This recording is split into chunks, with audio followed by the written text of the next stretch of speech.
लेकिन इसी बीच एक बड़ी खबर भी है कि आज जो है आदिवासी संगठनों का झारखंड बंद का भी जो है उनकी तरफ से ऐलान किया गया है। वो इस गिरफ्तारी का विरोध कर रहे हैं। तो इससे जुड़ी हुई बड़ी बात आपको बता दें, हेमंत सोरेन की गिरफ्तारी के विरोध में झारखंड बंद का ऐलान किया गया। आदिवासी संगठनों के बंद को देखते हुए रांची में काफी सुरक्षा व्यवस्था को पुख्ता भी किया गया है ताकि किसी तरीके की अव्यवस्था ना हो। और इसको ध्यान में रखते हुए पुलिस प्रशासन की तरफ से भी इंतजामात किए गए हैं। वो पोस्टर हम आपको दिखा रहे हैं जो झारखंड बंद के नाम से जगह जगह चस्पा किए गए हैं। और सीधे तौर पर ये हेमंत सोरेन की गिरफ्तारी के विरोध में खुलकर किस तरह से आदिवासी संगठन सामने आ रहे हैं उससे आप समझ सकते हैं। अब कुछ जरूरी बातें आपको इस बड़ी स्क्रीन के जरिए बताते हैं। देखिए, सलाखों में सोरेन किस तरह से 31 जनवरी पूछताछ यहां पर शुरू हुई। हेमंत सोरेन उसके बाद उसी दिन यहां पर अरेस्ट भी किए गए। सीएम आवास पर ही उनसे पूछताछ हुई। महागठबंधन के विधायक सीएम आवास पर पहुंचे। इसके बाद लगातार कैसे डेवलपमेंट्स हुई हैं वो हम आपको बता रहे हैं। जब सलाखों में सोरेन, महागठबंधन के कई विधायक वहां पर पहुंचे और सीएम आवास पर ही, क्योंकि वहां लगातार जो बड़े नेता हैं उनके पहुंचने का सिलसिला शुरू हो गया था। रांची में जेएमएम के कार्यकर्ताओं का जमावड़ा लग गया। वहां पर लगातार नेता पहुंच रहे थे। डीसी, आईजी और डीआईजी भी सीएम आवास पर पहुंचे। गिरफ्तारी के पहले क्या कुछ हुआ वहां पर, महागठबंधन ने राज्यपाल से मिलने का वक्त भी मांगा। उन्होंने राज्यपाल से कहा कि वो मिलना चाहते हैं।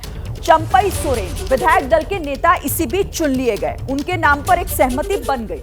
हेमंत सोरेन ने राज्यपाल से मिलकर इस्तीफा भी दे दिया और उसके बाद उनका इस्तीफा जो है वो स्वीकार भी हो गया। ईडी कस्टडी में राज्यपाल से मिलने के लिए पहुंचे थे सोरेन। ईडी कस्टडी में थे और इसी बीच उन्होंने अपना इस्तीफा दिया। राज्यपाल ने हेमंत सोरेन का इस्तीफा जो है वो स्वीकार भी कर लिया है और अब वहां पर आगे चंपई सोरेन की अगुवाई में सरकार बनाने का दावा भी कर दिया गया। जब उन्हें विधायक दल का नेता चुना गया तो उसके बाद उन्होंने दावा भी कर दिया। राज्यपाल ने समर्थन पत्र फिलहाल देखने की बात कही है कि पहले वो देखेंगे और इसको लेकर देखिए समय अब मांगा जा रहा है तो सब कुछ अब राज्यपाल पर डिपेंड करता है वो समय कब देंगे, क्या कुछ कहेंगे। लेकिन उससे पहले कुछ और जरूरी बातें। हेमंत सोरेन की गिरफ्तारी के 5 आधार भी आप यहां समझिए। घोटाले से अर्जित आय का संदिग्ध मनी ट्रांजैक्शन से जुड़ा होना, ये एक पहला और एक मजबूत आधार। दूसरा आधार, गलत तरीके से हासिल जमीनों पर परिवार और करीबियों का नियंत्रण। और इसके साथ ही जो तीसरी बड़ी बात है कि जांच अधिकारियों के सवालों का जो जवाब उन्होंने दिया उससे जांच अधिकारी संतुष्ट नहीं है, संतोषजनक जवाब नहीं दिए गए। मुख्य आरोपी प्रेम प्रकाश, अमित अग्रवाल, तत्कालीन डीसी छवि रंजन से संबंध होना सोरेन का, यह भी आधार है। अवैध खनन की जांच के दौरान हेमंत सोरेन की भूमिका का सामने आना, यह भी जो है एक आधार बना गिरफ्तारी का। तो ये 5 वो आधार हैं जिसके बाद ईडी ने हेमंत सोरेन से पहले एक लंबी पूछताछ की और उसके बाद यहां पर ये गिरफ्तारी जो है वो हुई है, जिसके बाद पूरा सियासी घटनाक्रम झारखंड का बदल गया है। अब रुक कर लेते हैं यहां पर दीपक का। दीपक, ये आधार गिरफ्तारी के, लेकिन अब जब कोर्ट में पेश किया जाएगा तो जाहिर तौर पर रिमांड की मांग जो की जाएगी, क्या एक बेस ईडी के अधिकारियों ने तैयार किया है ताकि रिमांड ज्यादा समय की मिल सके, क्योंकि ये वो मामले हैं जिसमें एक लंबी पूछताछ के बाद ईडी के अधिकारियों की तरफ से की जा रही है। जी बिल्कुल शिरीन, ये बताया जा रहा है कि 15 दिन की कम से कम रिमांड मांगी जाएगी ईडी की तरफ से। ईडी नहीं चाहती कि इससे भी कम दिन की कोई भी रिमांड मांगी जाए। 15 दिन से ज़्यादा की बात की जाएगी। और सीधे तौर पर ईडी का ये भी कहना है कोर्ट में कि अगर 10 समन पर इनको बुलाया जाता है और ये नहीं आते हैं, बार बार समन से बचते हैं, उस बार बार उसको स्किप करते हैं और जब इनसे सवाल पूछने के लिए एक दिन निर्धारित होता है उसमें पहुँचते हैं तो ये वहाँ नहीं मिलते हैं। फिर एक इनके घर पर आते हैं, इनसे पूछताछ होती है, उसमें भी ये जो जवाब देते हैं उससे संतुष्ट नज़र नहीं आती ईडी। तो ये तमाम चीज़ें जो है कोर्ट के सामने दलीलें रखी जाएंगी। तमाम दस्तावेज जो बरामद किए गए हैं, चाहे वो दिल्ली के आवास से हो, चाहे वो झारखंड से बरामद किए गए हों, उन दस्तावेजों को भी रखा जाएगा।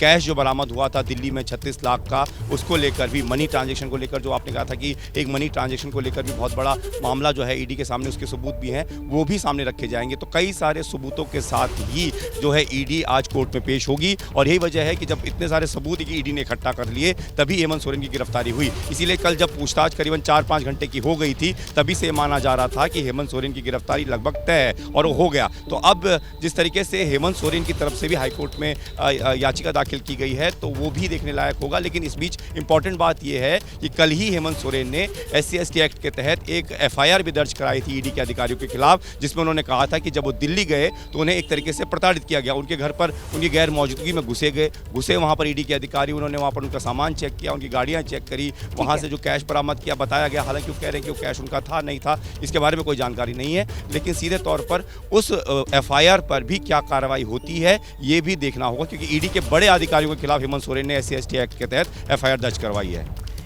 बिल्कुल ठीक है, आप रहिए हमारे साथ दीपक।